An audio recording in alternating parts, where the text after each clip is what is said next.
go deep for a second on the changes that you've instituted, especially while I was in the sabbatical, that relate to the diversity of the coaching base and the diversity of the recruiting strategy, because I think those have been massive in getting us closer towards representing diversity, again, not just in social identity, themes, the types of ideas, geographically, but speak to that and what you've seen the last year, what you've seen in the last year and the progress we've made.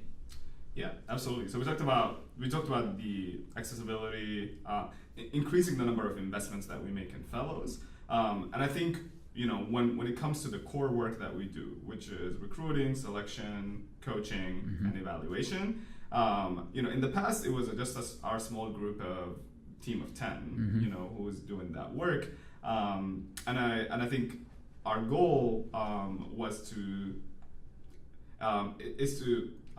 increase the number of people in our community who are actually leading 4.0's work in their own communities.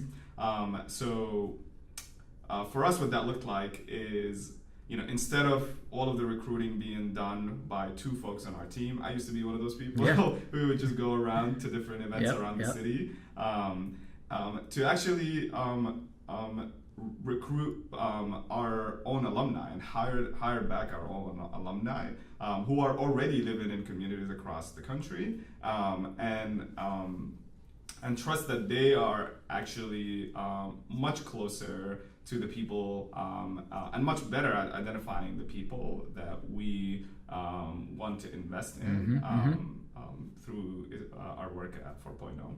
So that was amazing, and it's a strategy that we're going to continue to do.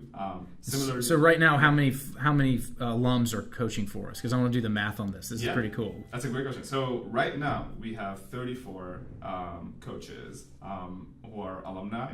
17 at Essentials and 17 at Tiny. So you just said we had 2 recruiters back in the day. We also just had 2 coaches. It was you and Austin a few waves ago. Yeah. So on the coaches total is how many? 34 and 34. So that's a 17x leverage on how, again, that's a 17 times more diverse group. It's 17 times more, accessible in the sense that geographically now we can leverage that.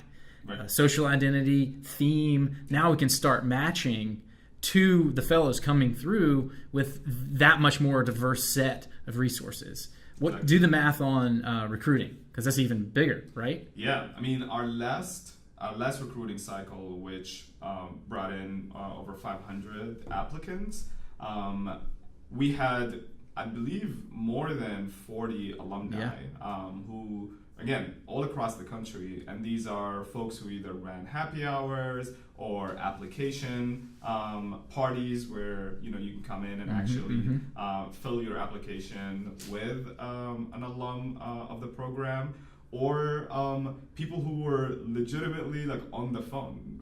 Brianna set up this application hotline that you can call, and an alum will pick up and answer your questions as you're submitting the application. And again, in the past, those would have been full-time staff doing that work. And I think it is a much better design for our work to have our alumni who are, again, in the community, bringing the credibility of just being founders themselves, current founders, to be the ones who are sharing advice and coaching applicants to complete their application.